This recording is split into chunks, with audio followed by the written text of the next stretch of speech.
Are we ready to begin? Perfect. Okay, we'll now call to order the Thursday, July 20th, 2023 Reno City Planning Commission meeting. If we could start with the Pledge of Allegiance. And Commissioner Johnson, will you lead us in the pledge?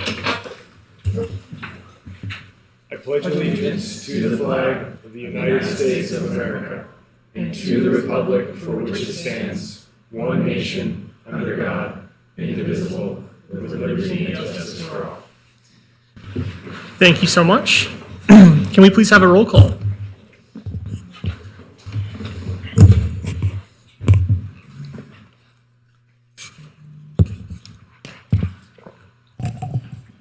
J.D. Draculich. Here. Harris Armstrong. Here. Peter Gower. Still here. Can you say that in the microphone, please? Still here, Michelle. Thank you. Mark Johnson. Here. Arthur Munoz is absent. Sylvia Villanueva. Here. Alex Felto. Here. We have a quorum. Great, thank you so much. We'll now move on to agenda item number 3, which is approval of the June 8th, 2023 minutes. Wait, no, I'm sorry. Number 3 is public comment. Oh, apologies. I'm skipping ahead. Public comment. We'll open up public comment. This item is for either public comment on any action item or for any general public comment. Do we have any requests to speak forms? Okay. It should be noted for those in the audience that comments are to be addressed to the Planning Commission as a whole. Comments heard under this item will be limited to 3 minutes per person and may pertain to matters both on and off the Planning Commission agenda. Please note that the Planning Commission may not take action upon any matter not agendized for possible action on today's agenda. When you are called on for public comment, please state your name for the record and begin speaking. The timer will begin when you say your name, and you will be afforded 3 minutes. If you are an attendee in the Zoom meeting and would like to make public comment at this time, please raise your hand. Lastly, while in this room, please be respectful. Warnings will be issued by the presiding officer if there is disruptive behavior, and you will be asked to leave chambers if the behavior continues. With that, we did receive correspondence that was general in nature and not specific to any items on this agenda. I did not receive any request to speak forms, and I did not receive any voicemails for this item. Thank you. Would anyone in the public like to speak during public comment? Okay, seeing none, we'll close public comment and move on to agenda item number 4, which is approval of the June 8th, 2023 minutes. Commissioner Gower, move to approve. Thank you, Commissioner Gower. We have a motion. Do we have a second? Commissioner Villanueva, second. Great. All those in favor? Aye. Okay, the motion carries unanimously. We'll now move on to agenda item number 5, which is election of officers. So the terms are up currently for the chair and the vice chair. So now's the time for the election of officers for both of those positions.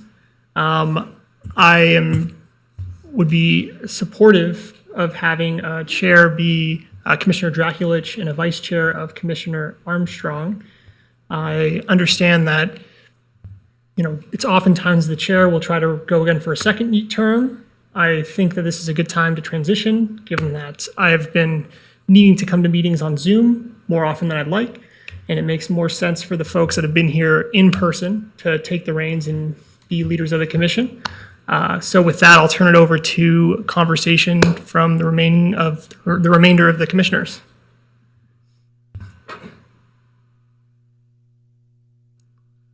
Mr. Chairman, Commissioner Gower, I'm in favor of your recommendation, and I would make a nomination for Commissioner Draculich as chair and Commissioner Armstrong as vice chair. Okay, we have a motion. Do we have a second? Mr. Chair, Commissioner Johnson, I will second that motion. Great. All those in favor? Aye. Great. The motion carries unanimously. With that, we will rearrange our chairs to allow the new chair to take over.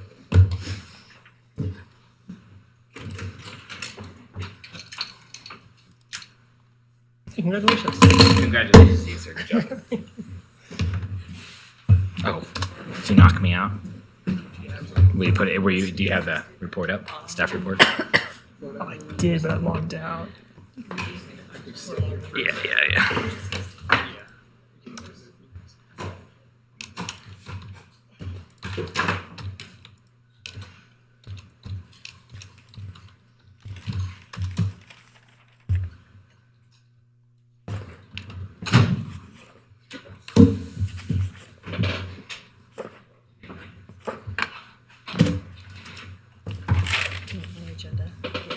Yeah, if you want to get it moving.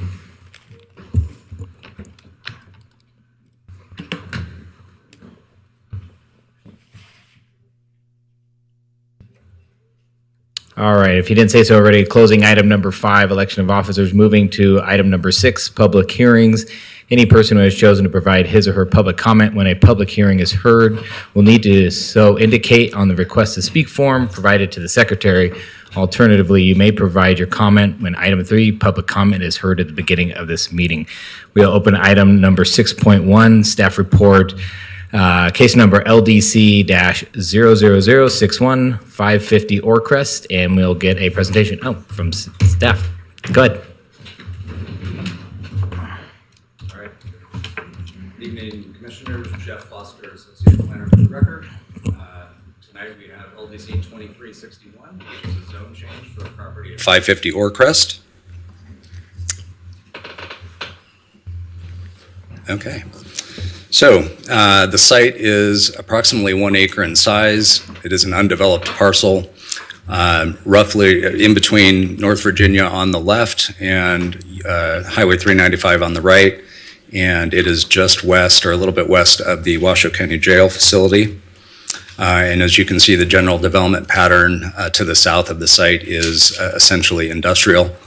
The request before you tonight is a zoning map amendment from large lot residential 1 to mixed employment, which would bring it into conformance with the master plan, and no uses or buildings are proposed at this time. The key issue is zoning compatibility. And just as we've zoomed in here, I wanted to point out that surrounding the site are a mobile home across the Orcrest to the north, a vacant single-family home to the west, outdoor storage to the east, and RV storage use to the south.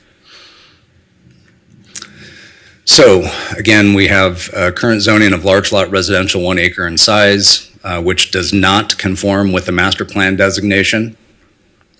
The proposed change is to mixed employment, which would conform with the master plan designation.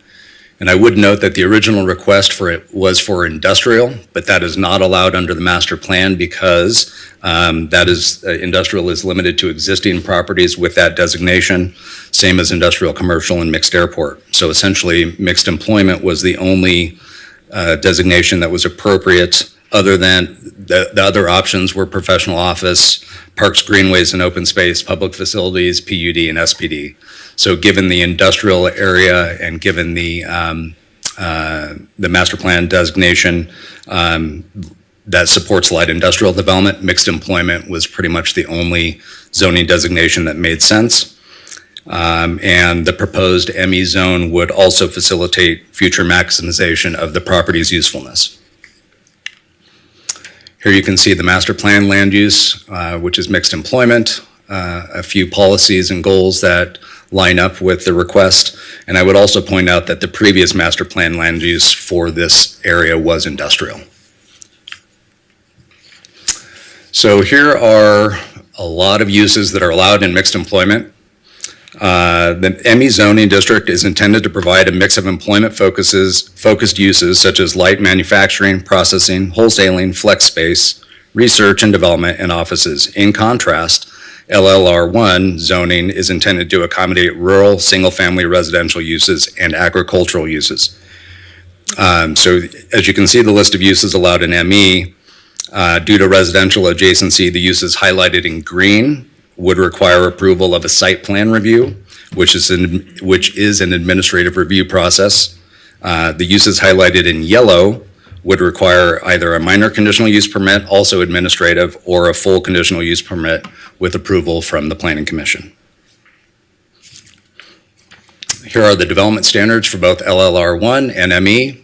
And again, I want to emphasize that any future non-residential development would require a site plan review, and additional site-specific conditions for compatibility may be applied at that time.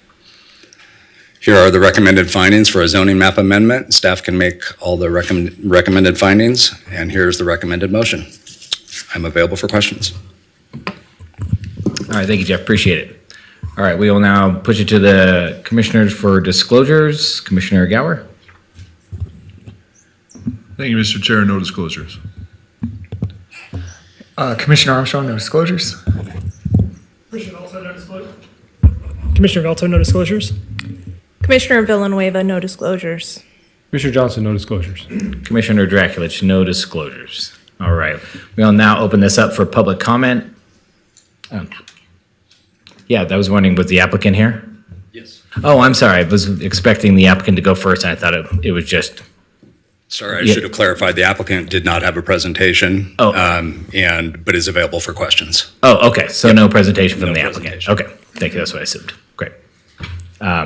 So now we've done disclosures and move it to public comment. Great, okay. Michelle, did we get any requests to speak forms? I did not receive any requests to speak forms, no voicemails, and no correspondence was received. Okay, great. So anybody in the chambers wish to make a public comment? Oh, sir? Yeah, do you have, as the applicant, if you want to make a public comment, do you want to submit and get your 3 minutes or just take questions from us? I'm good. Okay. But you would like to come speak, sir? Yeah. Okay, and when you're done, please state your name at the microphone and fill out a request to speak form.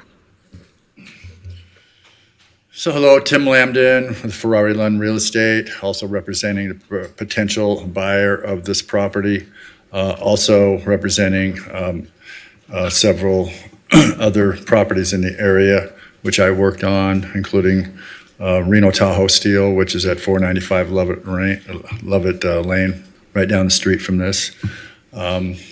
They're not only business people that I've worked with, but one of them is a relative. We're very much in favor of this recommendation here. We are ready to comply with whatever happens after the zone change and submit the appropriate plans. Also, one of the owners of Reno Tahoe Steel also owns one of the Tenaya Creek residential parcels, also right in that same area. Therefore, he's got a voice two different ways as a resident and as a business owner in that area.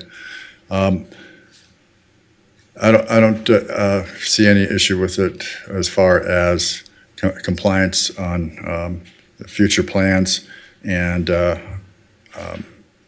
would very much like to see this happen. That's it. Thank you, Tim. And if you could fill out a request to speak form over to the right with Michelle. Thank you. Appreciate Thank it. you. Anybody else here in the room wish to make a public comment? Tim, excuse me. Could you fill out a comment card, please? Thank you.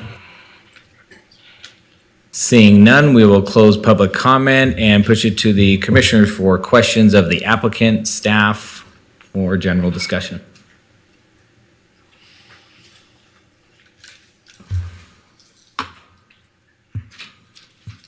Looks like we don't have much to say. We'll entertain a motion.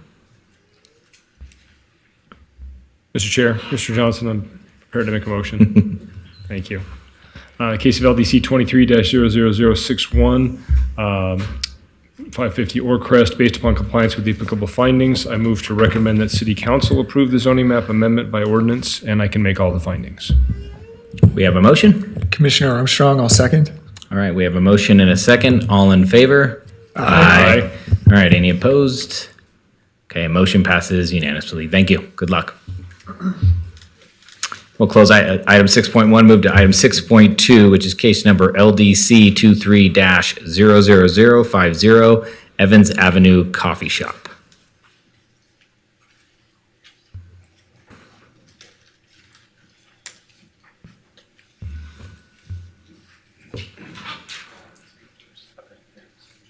And it looks like we have the applicant here with I the am presentation. actually representing the applicant. Great, thank you. So my name is Kyle Fox. I'm with KRI Architecture.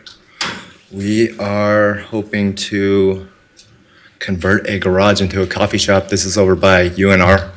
We're hoping to promote walkability in the area. We are requesting an alternative equivalent compliance for screening. We would like to go from solid screening or semi-opaque screening to solid screening, which would be equivalent and greater than what the requirement is. And also, we are submitting for a conditional use permit to do a non-residential development in a residential area. So I think Brooklyn's going to do most of the speaking. So thank you. Okay, thank you for your time. We'll take a presentation from Brooke from the city. Good evening, Planning Commission. My name is Brooke Oswald. I'm Associate Planner with Development Services. Case before you tonight is LDC 23-00050 Evans Avenue Coffee Shop, which is a conditional use permit and an alternative equivalent compliance. The property there is in the yellow. As you can see, the UNR, that's UNR campus directly to the left. We are seeing the community center and the large park area to the right there. We're anticipating 2 development projects coming in, multifamily development projects coming in just to the right of the project. There you can see down the center line down the middle there, that's a railway. Just off Evans, you have a railway, and then we have the development to the right, which is a mix of single-family homes and commercial development. The site's approximately a third of an acre. It consists of there's currently a home on the site with a resident and a garage. They're applying to turn that garage portion, which is about 450 square feet, into a coffee shop, and they are in for that residential adjacency on that. The alternative compliance I'll go into a little bit more, but it is a landscape screening, and it's part of the constraints of the site itself that lends that. We are in MF30 zoning. That MF30 zoning, multifamily, 30 units per acre, but it does allow a number of less intense uses, a restaurant being one of them. We're seeing that multifamily. You can see the strip of multifamilies. This is actually a better photo to show that railway line, which is directly to the right of the project site, and then the UNR campus to the left. Key issues here, really looking at that overall site design, that compatibility with those adjacent residents, and parking and access. And conditions have been applied to this to help to address those issues. This is the project site itself. The residents will remain on the right portion of this. You can see the garage in the front. The drive itself will be moved into, will be converted into the patio area, the curb cut removed, trees planted along that, and so we won't have those backing motions back out on the street in that area. This is a little unique in that this was originally submitted as a minor use permit and a site plan review, and then the alternative compliance came up, and so what we did is just elevate that up to a CUP and brought them all together before you tonight. Several master plan policies that were generally mentioned with that pedestrian realm, the neighborhood connections, walkability, looking at sustainable development, and then the other pedestrian and cycle connections. The project site itself, the gray portion, striped gray portion, is the roof line of the house. Up towards the left, top left of that, you can see some tables laid out, bike parking, and then that's where the coffee shop it will be itself. In the back will be residential, converted to the residential parking, and the residents will now park in the back. And then that rear is the rear yard will become the residential parking on that. This is all our alternative compliance. We have set standards within Reno Municipal Code. Using this tool, we have the ability to modify those, and we're looking at what they're proposing as equivalent or better than what we would get. So they have the semi-opaque wall with the trees at the 30 linear feet. What is proposed is a solid wall, which will mitigate sound and light. And then additionally, we have evergreens being planted at 7-foot centers on that, columnar evergreens, which will provide additional screening along that area, also reducing sound, light, other issues. That will be decorative, and staff has reviewed that and feels that this actually exceeds our current standard of that landscape and the noise for that mitigation of what it's there for is that buffering and screening. Several conditions have been applied for that residential adjacency. This will be the only commercial use. This cannot expand out of that 450 as part of this condition. The trash will be screened in the back. That's RMC code, but to ensure that is happening on how that happens.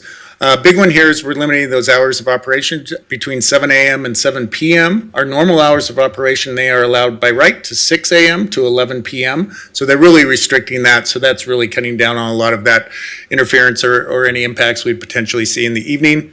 Construction is going to be limited as they're moving through that. There's going to be no amplified music outdoors, so no ability to have music or other amplified, no live entertainment outdoors. They'll be required to use dark sky lighting, and then their signage is limited on how they can sign. Just looking at the the parking and the actually conversion of what's happening here, part of the way that we can help so they have submitted an alternative study that allows that per RMC they're allowed to do that allows them to reduce their overall parking. They've come back with a study because of the proximity of the university, size, different things happening that they are proposing no parking be provided, and this really become a walkable realm. Doing that, we've made some constraints or put some conditions on them to ensure that this is what this becomes. That's limiting those seats to 16, so it is just a little small neighborhood coffee shop. We're increasing their required bicycle parking, so we're really making sure that bike parking and that is prioritized. Removing that curve cut apron and installing that parkway, as I mentioned, on the front. That is kind of big as we see those backing movements and other things. As I mentioned, there are some developments that are coming into that area, and that will require a signalization at that Evans point and the cross street there. And so that's really going to limit how traffic's going to move and back up, loading zones, parking along that frontage. So that, because of that signalization, there really wouldn't be allowed to have parking along the street curb in front of that area. They'll have to obtain a tree work permit and plant trees per city standards, of course. The back driveway will have to comply with our new codes, and they'll have to update that if needed. And then that fence is going to be reduced down to 4 feet in height just for a safety issue of cars going in and out of that area. So staff did analyze this, look through all the required findings, was able to make all of them. And with that, I will leave you with this motion and available for questions as required. Thank you. Thank you, Brooke. Appreciate it. We will start with disclosures from the commissioners. Commissioner Johnson, please. Commissioner Johnson, very familiar with the site. Commissioner Villanueva, familiar with the site.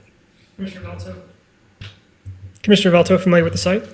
Commissioner Armstrong, I'm familiar with the site. Commissioner Gower, also familiar with the site. Commissioner Draculich, familiar with the site. Okay, we'll now open up for public comment. Michelle, do we have any requests to speak forms, voicemails? I did not receive any request to speak forms, no voicemails, and no correspondence was received. Thank you. Anybody in the chambers wish to speak at public comment on this item? Seeing none, we will close public comment and move it to the commissioners for questions of the applicant, staff, or discussion.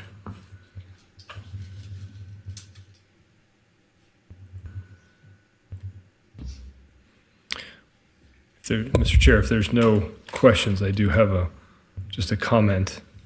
Please. Since it's my final meeting, I'm going to comment as I want to. Actually, I am incredibly happy to see this project coming through. We were the architects for the engineering building immediately across the street from this, and the entire concept behind that building was to allow for pedestrian access from the east side of the site directly onto campus. And it has been incredibly successful based on the point now that somebody actually wants to put a coffee shop there because of the level of pedestrian activity that is there. So I think, as a, proud poppy of my building, I'm happy to see that it is having that effect. So based on that, I am willing to make the motion for this project. Case number LDC 23-00050, the Evans Avenue Coffee Shop. Based upon compliance with the applicable findings, I move to approve the conditional use permit with the request for the alternative equivalent compliance, subject to the conditions listed in the staff report, and I can make all the findings. Chair, Yes. I please. have some comments to make, if that's okay. Please, go ahead. So I disagree. I think it's not compatible with the area. I think it's multifamily and there's a lot of housing in that area. And generally, yes, I am super supportive of walkability, cycling, lack of parking, limited parking. But in this case, I just don't think it's compatible with that area. That's all residential. There's houses right there. The school's across the street. There's a lot of, with commercial, there's a ton of commercial within the university. I think it's called the University District. I just don't think this is a compatible space for it. And I can't make the findings, so I am going to be a no on this one. Okay, we have a motion, but let's keep the discussion going or questions. Feel free, Commissioner Armstrong. I agree with Commissioner Johnson. I was an alumni of the University of Nevada. It was sad to see Bebo go before I graduated. I think this is a nice addition to the area. I'm happy to see something creative like this. I think city's done a good job of mitigating some of the traffic and parking concerns just by putting in guardrails that make it difficult to park there and promote it as like a walkable or cyclable area. So I am happy to support the project. And I just have a question, but any other comments from Commissioner Vilto? Just a quick one for you, Brooke, if you don't mind.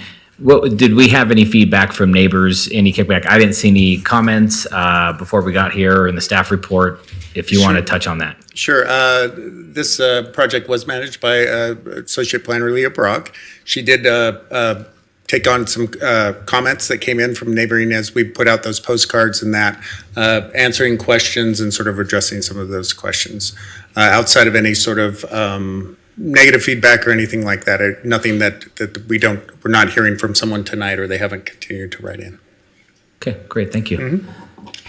With that said, we have a motion from Commissioner Johnson. If we would like to second or any more discussion. Commissioner Armstrong, I'll second if there's no discussion.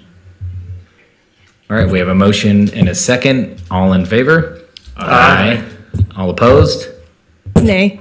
All right, motion passes 5-1. Good luck on your project. Thank you. All right, closing item 6.2, we'll move on to item 6.3, case number LDC 23-00062, Viewpoint Apartments, Access Road, MSPR. Looks like we're going to take a presentation from the applicant. Good evening. For the record, Dave Snellgrove with CFA, and I'm joined this evening with the applicant and owner, Mr. Don Pinard. He's with Montebello 2LP, and we also have Christine Siegfried and Bob Skiff as other representatives of the owner.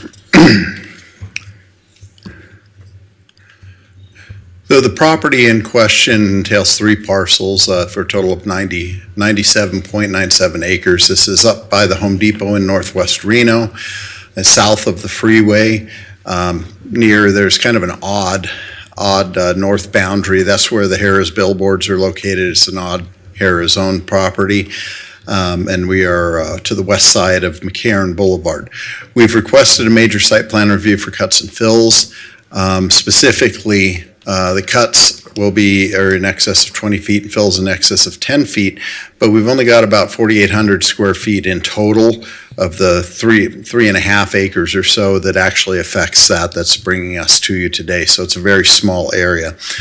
This would be for an access road for an approved project. Back last year, trying to remember which month we were in, August or September of last year, we went through a conditional use permit for a 432 unit apartment project, which was basically a continuation of something that was approved about 28 years ago, give or take. The Montebello apartments were phase 1. I'll go through a map on that. This access road is intended to provide day-to-day traffic ultimately in and out of the Viewpoint Apartments. It would also provide for a construction access route, which is vitally important to get to the back side of this property, because as you can see, it's kind of on a peninsula out there coming in from the east. And it would also we do have an emergency access point that comes out onto the little looped road that goes down to McCarran Boulevard as part of this. So here's the zoning of the property. The property is zoned MF14, allowing for the apartment uses on the site. As mentioned before, the Montebello apartments, which are to the right-hand side to the east, those are constructed. The Viewpoint apartments have been approved, but will still need to be constructed. This is a copy of the original map that was approved. This was under case number 7995, which is a very old case number. It was under Oasis the Bluffs. That had a total of 864 units approved. All of that was feeding out through one access point, and then that was approved that way at that time, and the access point was allowed during that time. I've got a slide that'll go over that in greater detail. What you can see from the past work that was done, the Montebello apartments are fully constructed, and there's a couple roads that point out that would feed into the Viewpoint apartments that would have been considered part of the Oasis Bluffs Montebello site in the past, but we've renamed that, and that'll be a different product that's up there. You can see on this map that there's been a lot of earthwork that's been done. There's grading, and you can see a semblance of the roadway pattern. Well, that's important because a lot of the utilities were already put in place. I think pretty much all of them. The conduits are there, the sewer lines there, the water lines are there. They were all put in the ground in anticipation of moving forward, and it halted at some point. And that'll be important later in my discussion, that the utility lines and all those improvements are in fact there. This is the access point that serves the Montebello apartments currently, and this was the access point that was approved previously for the Oasis project back in the 95 case. The dual median separated access, that was an allowed fire access at one point. It gave you one way up and one way down, and you weren't anticipating you were going to have blockage of both. It gave a separation. It gave appropriate turnarounds for fire vehicles. I think even some of the longer term members of the Planning Commission don't recall when this was allowed, but this outdates your tenure. But this went away probably 15 plus or minus years ago, maybe a little more. That's been one of the challenges on the site is getting a secondary access, getting a fire access. We do have one proposed with this, and I'll go over that as we go through the presentation. But this shows the access points. The green arrows were where the access was supposed to go. Originally, and actually the way we kind of had it proposed when we came forward with Viewpoint, the yellow line up on top goes across part of the Harris property and goes over to the Home Depot property, over to the eastern side, and then it would access out onto Sierra Ridge Drive. And that is one that we were anticipating to be our construction access. We were in discussions with Home Depot during this time, and they said, no, we don't want to have construction access go through there.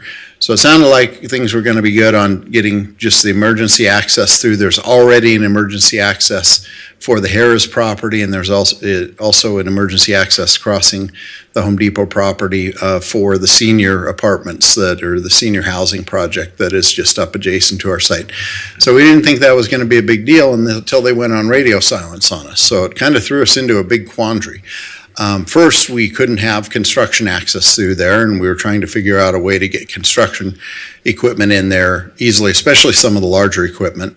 And we ended up coming up with this roadway, which is the blue arrows back and forth. And basically, it runs just south of the existing disturbance area. You've got a pedestrian access. There's a pedestrian trail that'll show up better in one of my later slides that will be just downhill from that. That pedestrian trail won't be connected to this road. It'll actually be separated. There's a landscape. There's quite a number of trees, which I'll point out on one of the later slides. Well, this slide right here. Staff has requested through condition that our trees, because of our lineal footage of the road, it requires 172 total trees, and that's putting them in place at one tree every 30 lineal feet of the road. And we've got that on each side. So it's 172 trees, and rather than providing them in this very linear, regulated fashion, we agree with staff that it would make more sense to have these grouped as the trees up on the hill already are. And so that is one of the conditions, I believe it's condition number 5, that identifies that we need to do grouping of the trees rather than staggering them, or rather than spacing them out very regularly. On this access road, as you come up toward the main access point off of Summit Ridge Drive, we'd propose, there's already a maintenance access road that comes out there, and we'd propose an emergency access to be located there. Trey Palmer, we've had a couple discussions with him with the fire department, and he still wants to have an emergency access point to go out through Home Depot. Our challenge is we're not in control of the timeframes of Home Depot. We do believe that we can get that other access. We just don't know what time frame it'll be in, and that puts us in quite a challenge relative to this access road. So we will have an emergency access that comes out.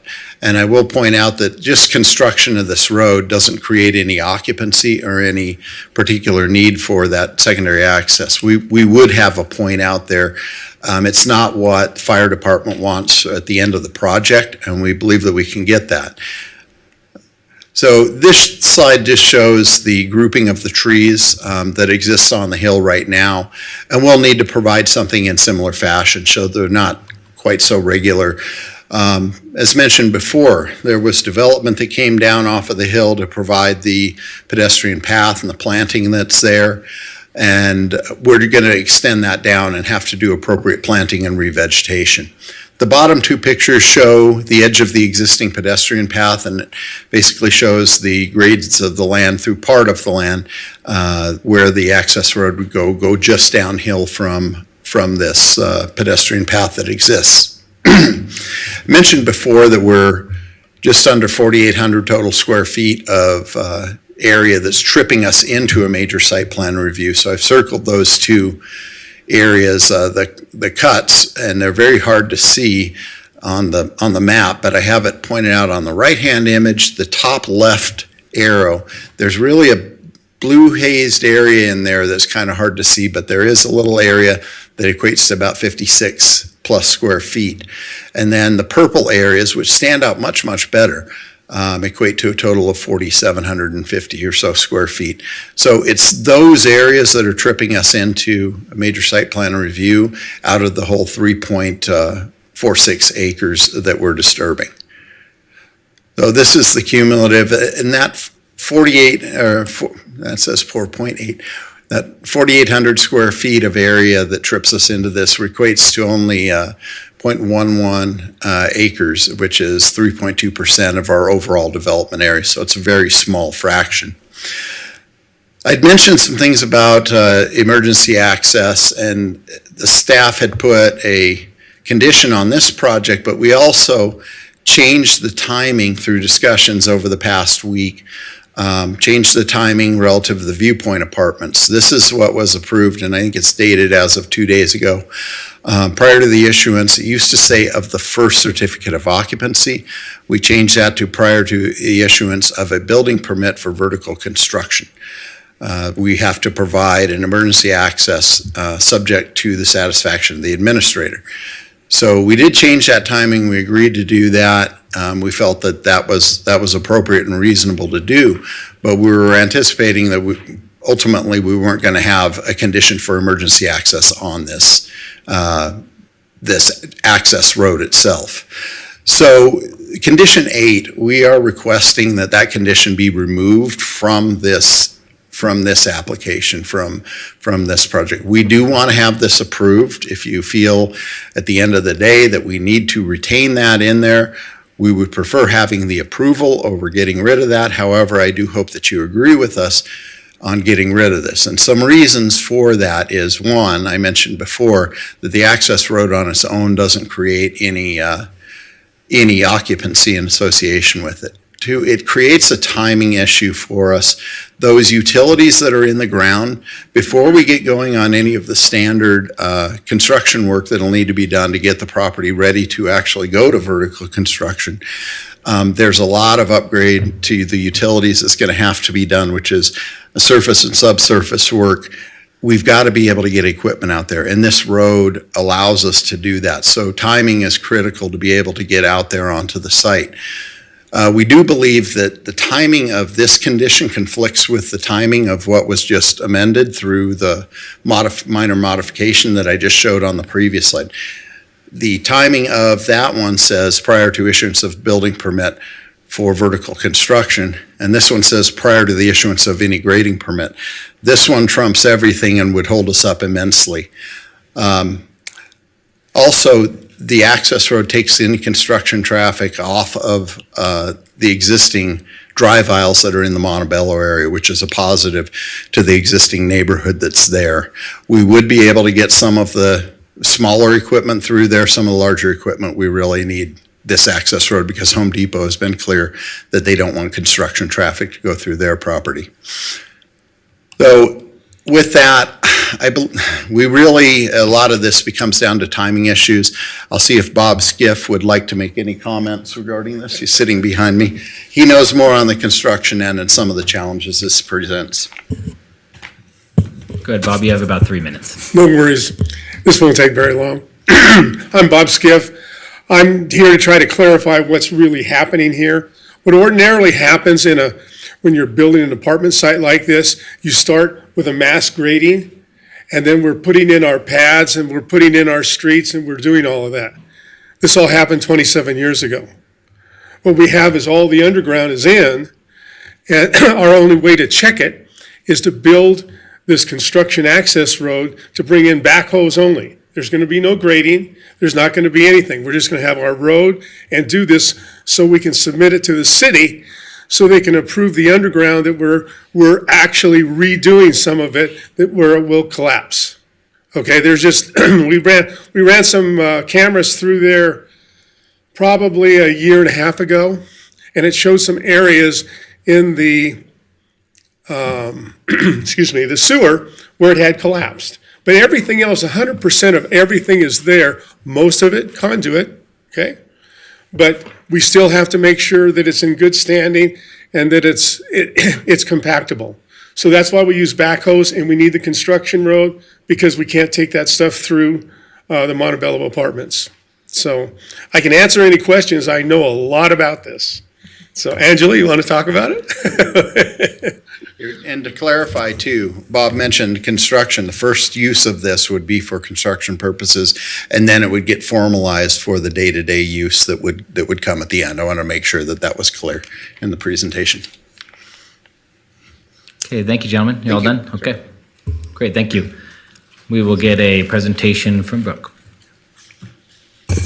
Good evening, Planning Commission. Once again, Brooke Oswald, Associate Planner. Case before you is LDC 23-00062, the Viewpoint Apartments Access Road and Major Site Plan Review.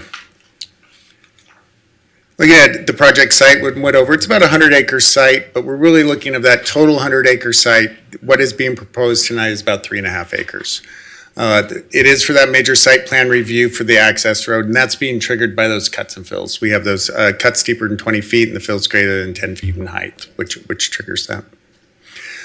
To look at the overall general site, to kind of have an idea, you have I-80 to the north of the site, the Home Depot site that was mentioned, and McCarran.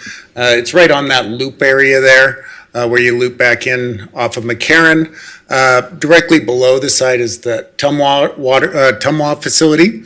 And then to the left of the site, you can see the large portion of vacant land. That is known as the Robb Drive area. We have a project after this. You've seen some other projects there. So we're kind of in that same proximity and area. The zoning of this is MF14. Kind of went through those we have the general commercial. There's a fairly mix of residential, commercial, public facility with the Tumwa, even though it is a general commercial. We're seeing that large lot residential one to the other side of the site. We do have a request in right now to modify that zoning with it's the Heiser permit that's in right now.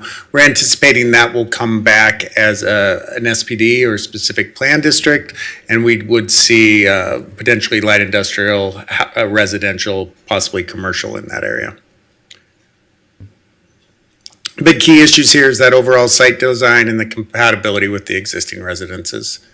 So this is what is currently proposed. There's an interesting history that was mentioned. This was originally approved back in 1995. They built out 450 units of that were built out around that time in 97. And then that back end has sit sat vacant for 20-plus years at this point. They did come back in 2022, it was before this commission, for a conditional use permit to allow for that multifamily housing on that project. Although those conditions were just previously shown. There is that modification, minor modification that happened there, taking that from the occupancy, so the residents are built or the multifamilies built, it's taking that back that they have to have that second access before they can go vertical on anything, giving us an assurance that we're not getting homes or vertical construction in the ground and not having proper fire access. Once again, showing that roadway. There is some impact to an existing stormwater system. They are proposing to fill some of that. There's another area within the circle, the basin directly to the right. You can see on that upper that they will be they're proposing to basically from a one-to-one modify that storm drainage over there.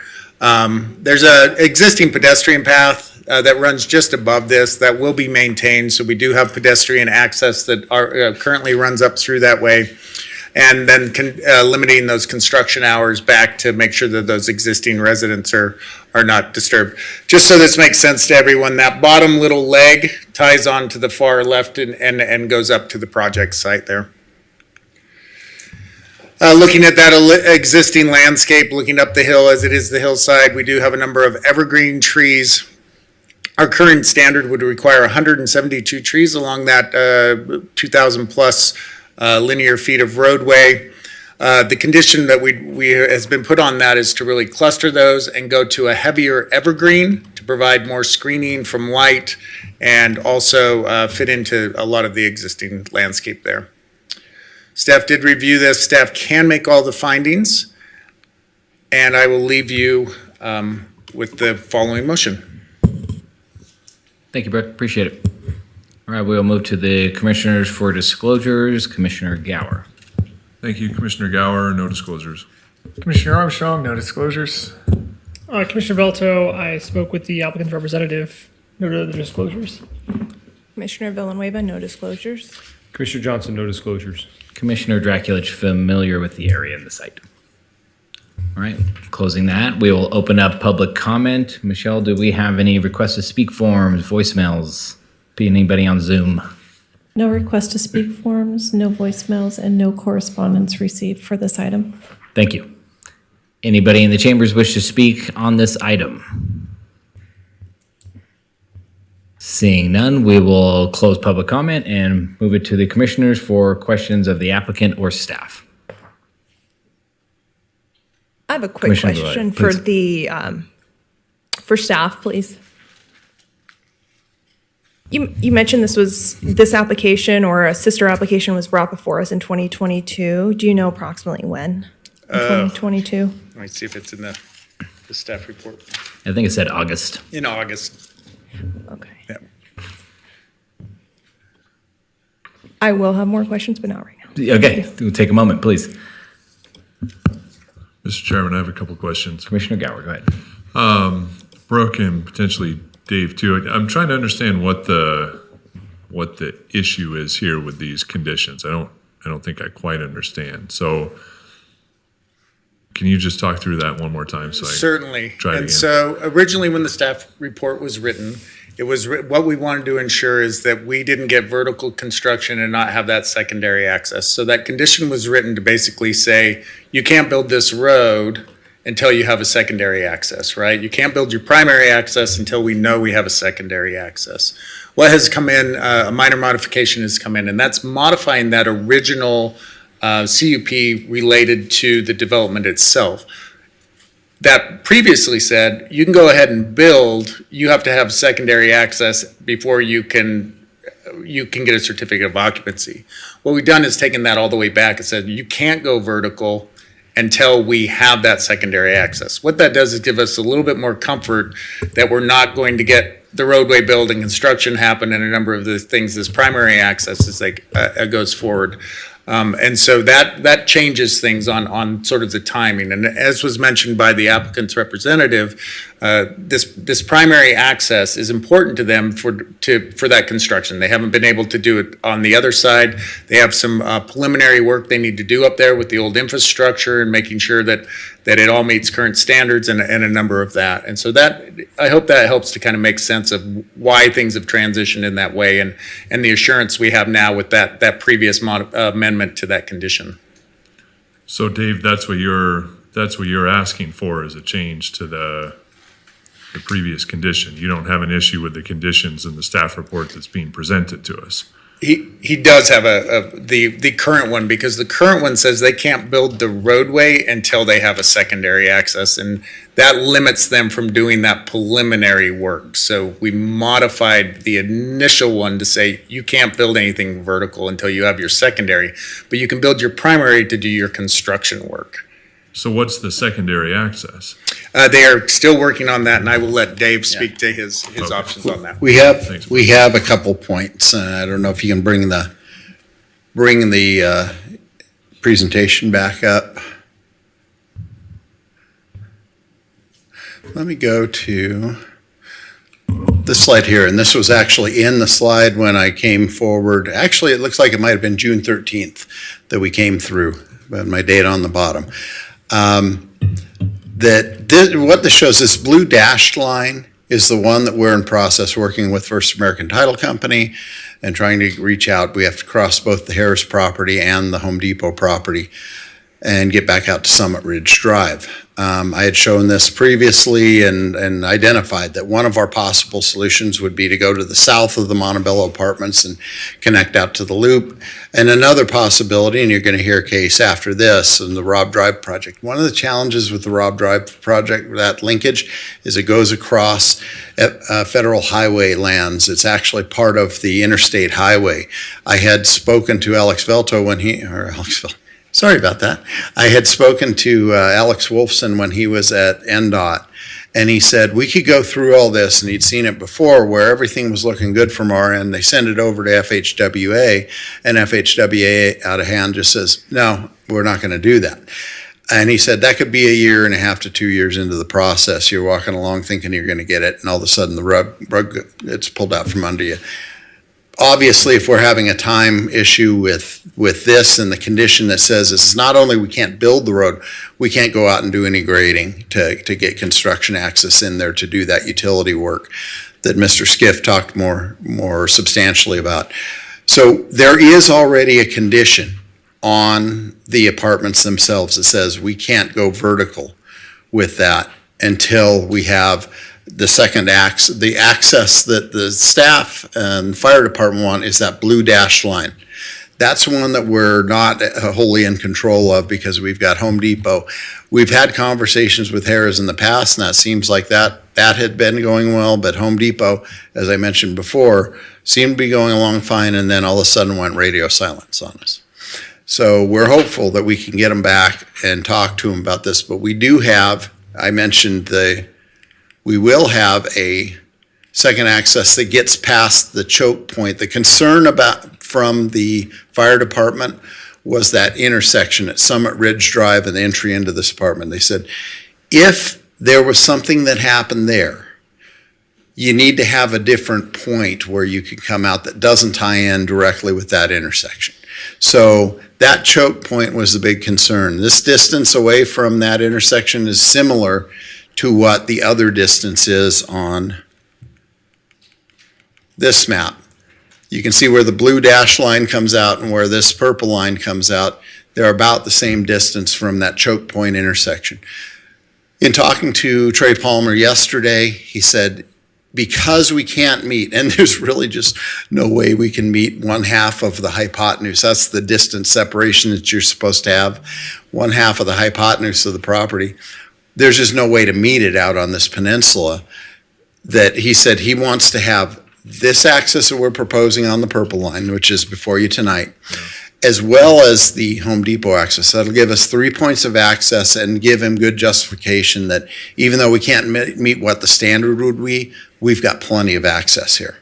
Well, we'd actually be providing at that point 3 points of access. Okay. So the concern that we have is condition 8 on this tonight, because there's already a requirement that the secondary access be provided before we go vertical on the apartments themselves, and that's when occupancy does come into play. With this, we're talking about a construction road first and foremost, which will turn in ultimately to the primary access in and out of Viewpoint. But initially, we need to be able to get out there and grade. So it really potentially slows us down a lot if Home Depot doesn't act quickly on that other secondary access. Because again, we have one already shown on here, and then we'd have a third one would be, or secondary access, sounds weird, would be on that blue dashed line. So long and short is we already have a secondary access that's required, and that's with the apartments. We'd request respectfully that you take condition 8 off of this item and leave it where it's appropriately placed with the apartments. And Mr. Chair, if I may expand, Angela Foos, Assistant Director for Development Services, and we've had a lot of conversations, so maybe just to expand on this as well. That blue dashed line is the required fire emergency access. And so that goes through Home Depot. If they are not able to get that agreement, none of this project can go forward. So that this whole project, the apartments that were already approved a year ago, this access road that they're talking about in pink, none of this can happen until they have that fire connection and fire agreement through Home Depot. So from staff's perspective, again, we support the project, we recommended approval. The concern is if Home Depot doesn't agree to give them an access easement for fire, and they come in and they cut up the mountainside, it's all for nothing. So now we've just degraded a mountainside, a hillside, for no reason. So from staff's perspective, yes, we support you doing that.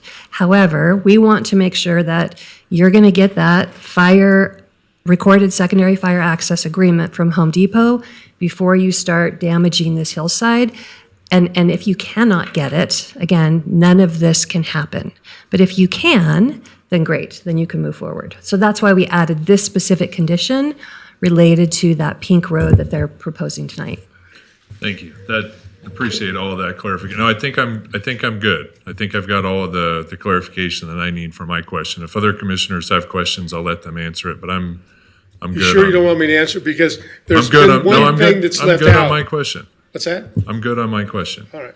Thank you. Chair, may I? Please do. Question for staff or the applicant, whoever has the answer. Can you run us through what happened at the last meeting? Because I'm trying to remember, because this project seems very familiar, and I remember having concerns about this. And I'm pretty sure I voted no, but I don't know because I can't find the minutes. But I think this was actually the exact concern that I had, was that this was going to be an issue, and that's why I was a no. Yeah, so the project was approved, subject to that condition that they have that secondary access. So I think the big thing here is when this whole thing came through of 800 units, 20 plus years ago, fire access was different and they had different standards. Those standards have changed in 20 years and we require that secondary access with that. And so it changes the project. And so they do need to have that secondary access per our fire department before they can move forward. And that's why we had the condition, and the condition is on there that secondary access has to be done prior to now at vertical construction. If there is more on the fire, we do have a representative from the fire department here. If it's specific about fire questions, then they can add a higher level of detail than I can. Can you tell me how I voted? I can't find it in I can't remember, and I don't have the specifically on that. I can try to go back and find the minutes, or I think Angela is trying to look for the minutes. I tried to, I couldn't, Yeah. sorry. Sir, please hold. Thank you. Okay. Commissioners, further questions while Angela does a little digging? We do have fire here. Was I correct? Does anybody have questions for them? I guess, Commissioner Johnson, I have a follow-up probably for Angela, just from the explanation that she had. So I think one of the this is interesting because when it came through before, the primary access was indicated to be coming through the existing complex. Correct. And so I guess, and I don't want to speak in hypotheticals here, but what you brought up is making me go that way in the sense that if that initial one came through, and maybe this was where my question was before your comment was, why not amend this roadway into the original request for, since it's going to be the primary access? Because when I first started looking at this, I'm like, okay, it's the primary access. It's coming in at a different point. What kind of changes to the layout are going to be concerned? So I guess that's my question is why wasn't staff, why wouldn't we have opened up the original approval again to reincorporate this? Because now this is being deemed as the primary access, which is a different situation than the way it was presented before. So I guess that's the kind of the question I'm going with, which then would lead into a follow-up. So they can build the apartments today without this road, only if they can show that blue dashed line that goes through Home Depot. Their project doesn't need this pink road that we're talking about today. However, because they don't want to have all the construction traffic going through an existing apartment complex, this definitely helps.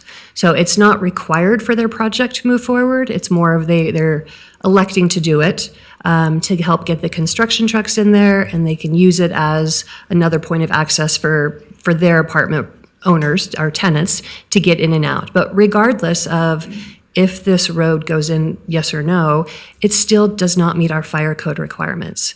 And I think that's the difference, is that they have to have that Home Depot access in order to meet our fire code requirements. Okay. And that, I understand that from based on where you're going. I guess that's where I'm kind of working my way backwards to the question about the condition that's on there, and questioning, I guess, if this would have come through originally with this roadway as the primary access. The comment is there still would have been a secondary access. However, under that scenario, all of this work could have been done up to the point of certificate of occupancy for that secondary access. Correct. And again, we would not have issued a certificate of occupancy, so no one can move into that apartment until they prove that they have that Home Depot fire access. Okay, so that was, my trying to understand how this didn't reopen the one before it was confusing to me. So now I understand why. Yeah. Sorry, Sylvia, why we didn't go to that point, so. And it could have. So, I mean, keep in mind too, so they have an approved project. They could go forward with that today. So on one hand, we don't want to take away that opportunity of something we've already given them. They have an approved project. They can go today. But again, they can't do anything until they have that recorded access from Home Depot. Okay, thank you, appreciate that.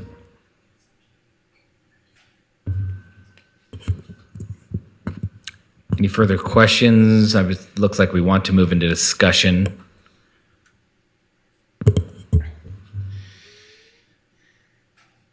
Yeah, I will. Commissioner Draculich, ultimately, I remember this item back then. I remember that emergency access road being vital to all of us, if not a heavy part of the conversation. So I understand that. I understand the shift they're making. And I do support having that condition still in there. It still seems to make a lot of sense to me. I don't know what other good resolution we could help with, but that's kind of where I'm standing right now. Yeah, Mr. Chairman, I'm with you. I mean, I understand the applicant's concern with the timing scenario, but I mean, as Angela articulated, if you can't get that roadway, the secondary access, you build what you're calling now the primary access, it's going to lead to nowhere potentially for another 25 years until you can get the secondary access. I mean, I think we need that level of assurance before you move forward with the grading. And that's what condition 8 is in there to do, as I understand it. So that makes complete sense to me from a city standpoint. Again, I understand the concern from the applicant's standpoint. I understand why you're probably not in favor of that.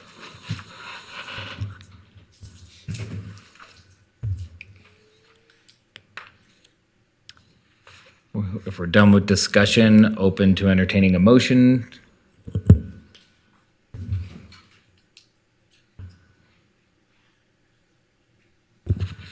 Mr. Chairman, I'm ready to make a motion. Please, go ahead.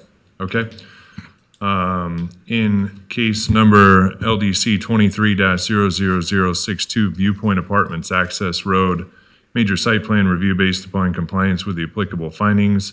I move to approve the major site plan review subject to conditions listed in the staff report, and I can make all the findings. We have a motion. Commissioner Veltzwell, second. We have a motion and a second. All in favor? Aye. Any opposed? None opposed. Motion passes. Good luck, gentlemen. Thank you for your indulgence. Thank you. All right, closing item 6.3, moving on to item 6.4, case number LDC 23-00059, Rob Drive Extension MSPR. Looks like we're going to take a presentation from the applicant's representative, Andy Durling. Good evening. Thank you, Mr. Chairman, Commissioners. For the record, Andy Durling with Wood Rogers, representing the Rob Drive Mixed Use Major Site Plan Review. Josh Soph with FJ Management, the property owner, is also with me tonight to help answer any questions. This is major site plan review for both hillside development as well as cuts and fills that exceed the 20 and 10-foot thresholds. The project's located just to the west of what you just saw at the existing terminus of Rob Drive at the interchange with Interstate 80.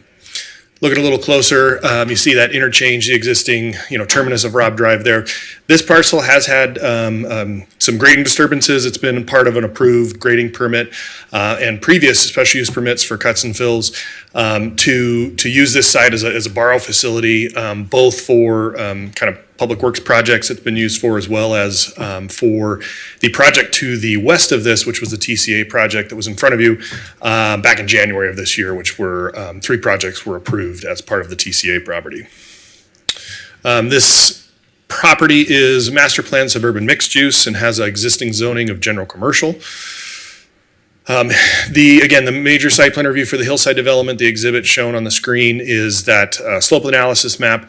Essentially, looking at sort of the southwest quadrant and the southeast quadrant of the site. Those are those natural 30% slopes. The red areas that you kind of see in between are kind of remnants of that existing grading operation that's been ongoing for many years now. So it has been previously disturbed, and really what we're looking at is to grade out some future pads and extend Rob Drive in order to facilitate future development. In doing so, we're looking to preserve those areas in the southwest and the southeast. The extension, as shown here, you got a little bit of a preview of this with the TCA properties, albeit at that time it was a fairly generic connection that we were showing. It was kind of to be determined to a certain degree as far as the actual roadway alignments go. So this is giving a little bit more clarity to that future roadway. So Rob Drive essentially extends south in a kind of curvilinear fashion to a roundabout, and then you'd have essentially 2 collector roads taking off from there, one heading to the west along the south side of that west pad to serve the TCA property, and then another one heading to the east to serve the S3 Rob Drive. As I think Brooke mentioned previously, we currently have an SPD under review with the staff on that, and hopefully in the coming months we'll be in front of you with that project as well. At this time, really, we're just doing the grading. It's the major site plan review to establish the grading of these pads. It does require quite a bit of mass grading in order to, cut some of those areas. Mostly, it's a lot of cut. So the uses are unknown at this time. We did supply a trip generation, a kind of an abridged traffic letter to give you an idea of just the planning that's going into this in anticipation of the future uses on this entire south side in order to size the Rob Drive extension, the roadway, make sure it's sized appropriately. So for this area, what we've anticipated at this time, again, subject to change, but would be a shopping center, possibly a hotel and a gas station, as well as some multifamily. So very typical uses that you would see right next to a freeway interchange. We don't think we're kind of going outside of the box on some of that, and feels like it's, is an anticipated type, mix of uses, at least hypothetically at this point. So depending on those uses, though, there could be future entitlements. So multifamily in particular, if we go over 100 units, we would be back in front of you with a conditional use permit. So there may be future entitlements on this site. Again, just ultimately dependent on those final uses that would come through. This is looking at the grading plan and showing those kind of, bits and pieces of those areas that have the cuts and fills. The pink areas are cut over 20 feet. The blue areas are fills over 10 feet. So it just kind of depends. Some of it's relevant to the past grading operations. Some of it's based on the existing, or the natural, I will call it, contours. We do have one retaining wall that is located on it's really hard without a mouse to point at things, but along that southeast quadrant where just east of the roundabout as the road is curving back to the north, we do have a retaining wall there. It's shown, it ranges from essentially nothing up to 8 feet maximum. And so what we have talked about with staff, the staff report, we're in agreement with the staff report and the conditions by and large. Condition number 6 in particular though, the last sentence mentions that retaining walls have to be a maximum of 6 feet in height. In this location, we already had it shown at 8 feet, and if we were to go to tiered walls with a maximum of 6 feet, it would actually create more disturbance in this area because that's in that cut area, and if you look just to the south of that, it's relatively steep existing slopes that are to the south of us. So we respectfully request that the Planning Commission consider striking the last sentence of condition 6. We've talked to staff, and I believe they're comfortable with it and can attest to that. As we mentioned and presented to you during the TCA property entitlements and approvals, there are essentially 4 property owners on the south side of Interstate 80, the TCA property, this Rob Drive mixed use, which is controlled by FJ Management, the S3 development, which is controlled by Blake Smith, who's also here tonight, and then the Simons property. So we have been working together with the majority of those property owners, in particular TCA, FJ, and S3 have all been working together on, cost sharing agreements and really trying to plan this out in a comprehensive manner. And so this is kind of what's anticipated as kind of part of those developments, and that went into the determination of the overall traffic generation. So we have prepared an overall traffic report. And like I said, an abridged version was submitted with this, but a full version has been submitted to NDOT that looks at all of the traffic generated here to determine what the interchange improvements are. They haven't changed since we were here in January. Essentially, we will be extending the 4 lanes of Rob Drive to the south. There will be some modifications. It's a little hard to see, but in the bottom left corner picture there, it's showing the line work for the future interchange. A new signalized intersection on the south terminal there, a new signalized intersection on the north side of Interstate 80, some additional turn lanes, things like that. That's the ultimate build out.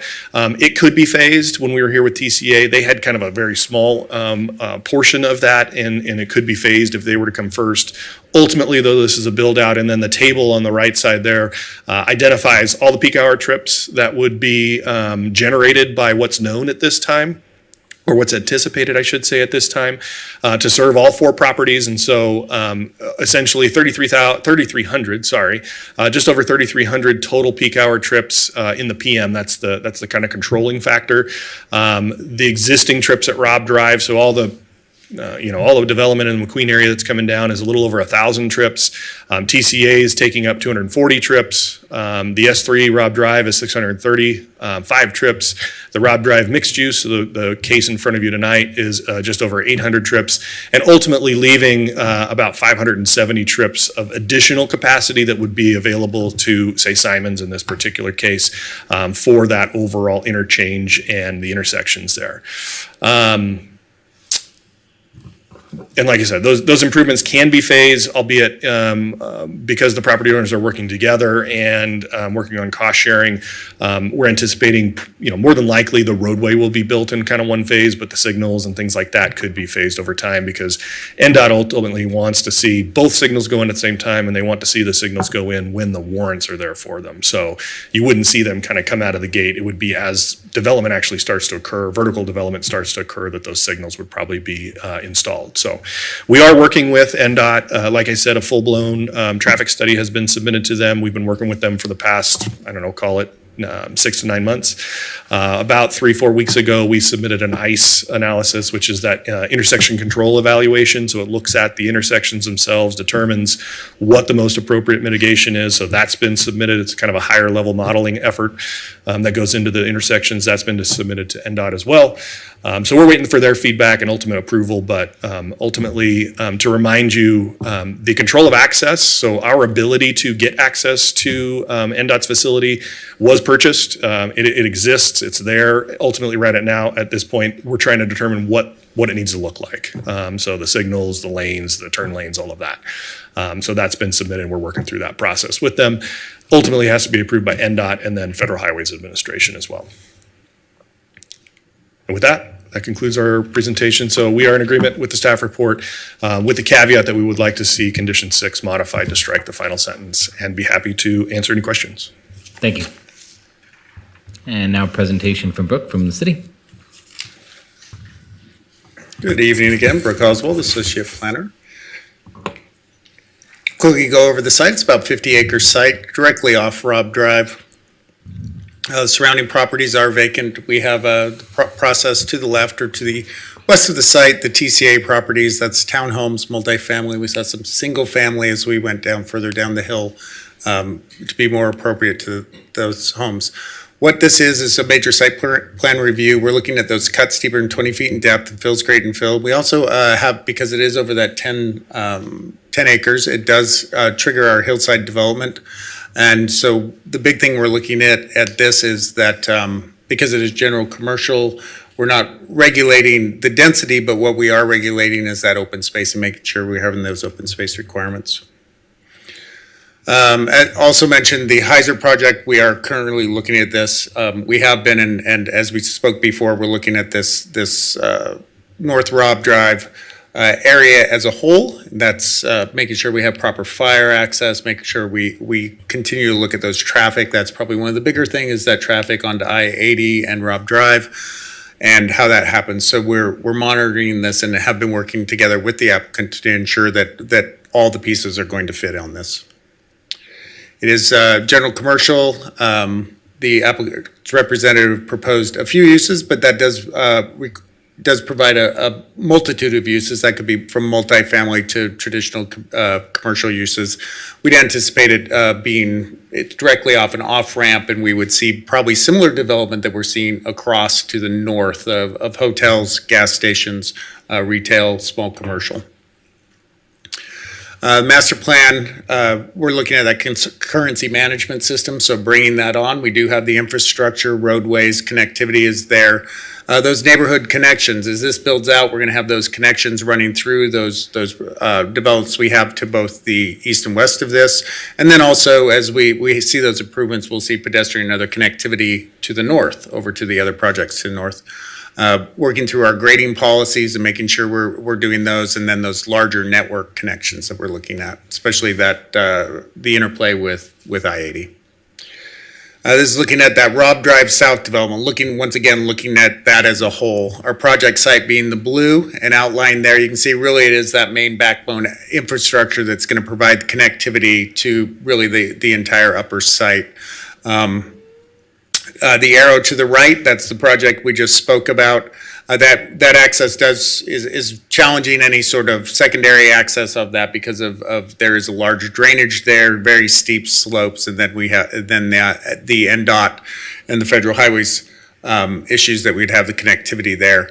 We do anticipate that we would see a secondary, and we will require a secondary to the right there off the orange parcel. There are different proposals on how that would come through. On the 3 parcels to the west, where the arrow is there is where that emergency, it is limited to an emergency access only, so we do have an emergency access plan for that area to come down off of there. Quickly look at the project itself. It really is grading to establish 2 pads. We don't have a development project at this point, but there is that west pad and that east pad. there are conditions within the staff report that require that working intimately with NDOT, RTC, and all of that, making sure that happens. We have a master study that's coming in. There's a study that requires, when we see development, that will have to be updated and lead in to make sure we're hitting those trigger points to see those offsite improvements that are going to be required. As far as the open space, is in the green there. It was analyzed by staff, and they do meet, per their development, they do meet the open space requirement that is required. As Andy showed, the site has been very disturbed. We've seen activity on the site for quite some time. Those steeper slopes that were shown previously on the slope map, you can see that those are not where development is. They've avoided those areas. Those become our open space and preserved in open space areas. And some of those other fills and largely cut out of this area are coming from some of the disturbed areas. Staff did review this as we are continuing to review this area, could make all the findings. I believe a phone call or a public comment was received today that was forwarded to the Planning Commission. I also did speak with them personally today and spoke. Their main concerns were light, noise, as was kind of shown. This is a very isolated parcel. We have a great amount of distance and topography between those surrounding residents. As we see that development, as we move down there, we actually de-intensify the uses, going down to single-family uses and that. But with that, RMC has a number of requirements that we'll be looking at: screening, buffering, making sure light glare in that is, and also mitigating any sound. So I did speak with them and said that we will look at that as development comes in. With that, I'll leave you with the motion and available for questions as necessary. Thank you. Thank you, Brett. Oh, actually, so as per Andy's request to strike that, staff did look at that and is in agreement that we could reduce some of the grading and some of the deeper impacts. Michelle, if you can turn on the overhead really quick. Just to give everyone an idea of what is being asked.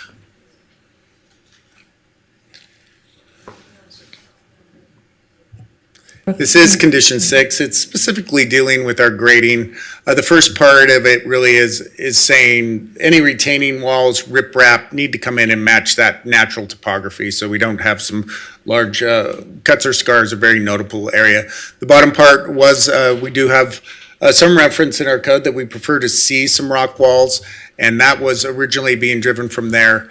In looking and discussing with the applicant, we do see the potential that a 8-foot solid wall there will minimize grading and overall impacts on that and will not have dramatic visual impacts. So staff is in agreement with the modification of that. Thank you, Brooke. Appreciate it. All right, we'll go to the commissioners for disclosures. We'll start with Commissioner Coward. Thank you, Mr. Chair. I spoke with the applicant's representative and am familiar with the site. Commissioner Armstrong spoke with the applicant's representative and familiar with the site. Commissioner Velto, same disclosures. Commissioner Villanueva, no disclosures. Commissioner Johnson spoke with the applicant's representative, received email, voicemail today, and familiar with the site. Commissioner Draculich, familiar with the site and spoke with the applicant's representative. All right, done with disclosures. We open up to public comment. Michelle, any requests to speak forms, voicemails, or Zoom?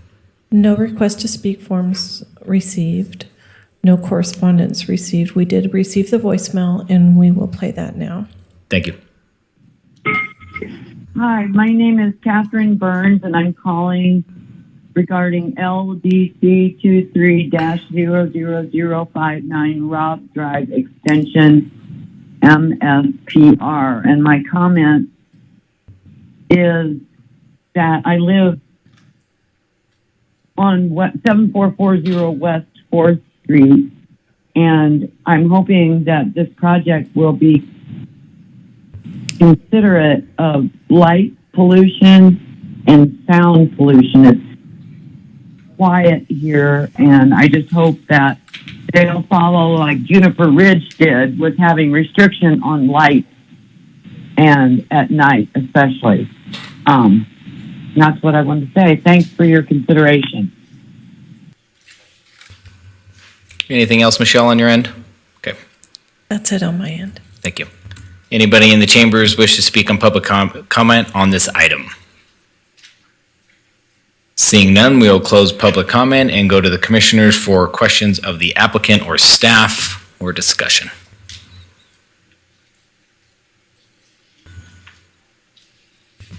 Commissioner Gower. Thank you, Mr. Chair. Brooke, question for you on that change to condition number 6. So just for clarification, the 6 feet isn't a requirement in code. No, it's not. We're looking at kind of preferred practice, and we were pushing that preferred practice, but looking at the implication and the site-specific constraints. Staff felt that actually potentially could cause more grading and more impact than the 8-foot wall. So it's a 2-foot higher wall, but that they would have to step out 2 walls and impact further grading down. And as you start to chase a hill, you just keep going down. Right. So. Okay, and there's no sense in changing the maximum height in the condition to something other than 6 feet? I mean, obviously that is an option. I think one of the things is the rock wall where it's not highly visible. You know, it's kind of high. It's kind of hidden back under the back end of that rope. That maybe a more traditional engineered wall, maybe for safety factors, ease of construction, some of those other things may be more appropriate in that area also. Okay. Thank you. Commissioner Villanueva. Thank you. Brooke, can you tell me, I'm trying to understand, still learning. So this is a major site plan review for hillside development, and then the grading resulting in cut steeper. So I understand we're reviewing that at this point. And then the last time, what was it that we reviewed the last time this was in front of us? So before, let me see if I can run back really quick. So we have several different property owners up here. Okay. And so this is, the property owner night is different than the property owners that we reviewed before. But they all are trying to work together. So what we reviewed before is the pink, the yellow, and the green to the left of this. That is the single-family homes that are down towards more of the single-family home area. We're seeing a townhome portion in that yellow, and then as we move up, we're seeing the green is a multifamily development. So it was all residential development we were looking at that point. Okay, so this particular project has not been in front of us. This has not. This is a new one. And so those 3 projects came before you before. Now, the roadway network was a little different because they were only proposing their development. And they had an agreement with the property owner, okay, we need to get our roadway out to Robb Drive because we need that access. What's happened now is this property owner is coming forward saying, okay, now we're looking to do our development. This is the roadway network that works best for us, but we're still providing that connectivity and still making that basically those other 3 parcels connectivity. In addition, they're providing that connectivity to the west of their site where we'd anticipate future development. Okay, so those previous projects were approved based on the assumption that this one would be approved? No, they would have actually had a different roadway alignment, slightly different roadway alignment. They didn't have because of the traffic volumes that they were generating, they didn't necessitate the 4 lanes and the roundabout, right? But as we're seeing more development, now this group has said, okay, they had their access, right? But they weren't going to build out a full roadway. Now this group's come forward and say, we would like to do 2 paths. We're knowing the intensity of that traffic's going to increase and we're going to have to increase the roadway. So that's why we're seeing the additional lanes, the turnabouts, and some of the different accesses there. Okay, Yep. and you said this is a previously disturbed site? Yes, we've seen grading and other activities on this site for the last couple decades. Okay, and then can you touch on, because I know with limits on grading and development, we have additional factors we have to consider. In your opinion, how does the project mitigate environmental degradation, including slope failure, erosion, sedimentation, and stormwater runoff? What would? Sure. As I was showing through that slope bound and some of that, they avoided those big, steeper natural areas. Now, that's naturalized vegetation, and anytime we can avoid that, leave it in a natural state, that's probably one of the best options you have for stormwater, environmental, habitat. everything else. So they've tried to preserve those. As is mentioned, it's highly disturbed, but we are seeing some steeper slopes. And then below that, we have an area that is naturalized also. We wouldn't anticipate ever seeing development on that. So we have kind of a naturalized area that's coming through that. As far as all the storm drain and all of that, they will be required through their development to meet all our storm drainage requirements. That could be detention, other detention, and that will really depend on how that development comes in and how they address that. But we have very strict standards on how we approach all that. So there's no, in your opinion, risk of slope failure or anything like that, given these cuts and not a lot of? That they are doing some cuts and stuff like that as it moves out. Maintaining the natural vegetation, our other requirements that we have through our Public Works Design Manual for slope stabilization. We have a SWIP that goes in and they have to protect the site from all of that prior to any construction. So there's a number of steps in place that protect us in that event that I could make the finding and staff could make the findings. Our engineering and Public Works could make the findings on that. I asked that mainly because the walls, I was wondering if that was tied to why the walls need to be higher. Is there any relation there? No, I think it's just how they brought that roadway out to get that pad in there, that wall, they're gonna have to cut that back in to match the back slope. They're limited on their property. And as I was kind of saying, as you kind of chase that, you're chasing a hillside and it gets very hard to tie back in. So they've come back in with a wall, which is really appropriate mechanism to really limit overall grading impacts. Okay, thank you. Mm-hmm.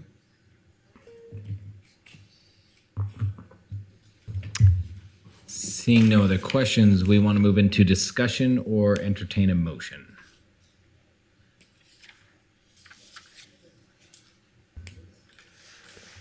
Commissioner Gower, Commissioner Johnson could be your last motion. Mr. Chair, Pressure's on. I'm prepared to make a motion. Just because the pressure's on you, you called me out. I totally did. That was appropriate. Okay, hang on, scrolling backwards. Case number LDC 23-00059, Rod Drive Extension. Based upon compliance with the applicable findings, I move to approve the major site plan review subject to conditions with the modification of the elimination of this last sentence in condition number 6 as requested by the applicant and acceptable to the city. And I guess just one comment before I go, I do like on this project is I appreciate the fact that it's a pretty intensive area, but it's an isolated plateau. And I think having all of, or as many of the property owners working together as possible is, makes for a smoother process from our standpoint to be able to look at, okay, one was approved with the knowledge that another was coming. Now we're seeing that one. The next one now has a legitimate tie into that, and it makes sense. So I appreciate the effort that the applicant and applicant's representative have gone to in order to tie all of this together in a way that makes sense for the full development of that sort of unique geographical location. So there's my comment and my motion. Thank you, Mr. Chair. Thank you for the motion. Only one man may second. Just joking. Commissioner Gower, I'll second. I'll just add to that I do also appreciate condition number 10, which requires the additional traffic studies throughout the phasing, because the traffic piece being clarified as those parts of the project become clearer going forward was an important part for me. So with that, I can make the findings. All right. We got a motion and a second. All in favor? Aye. Any opposed? Motion passes unanimously. Good luck to you and all the owners.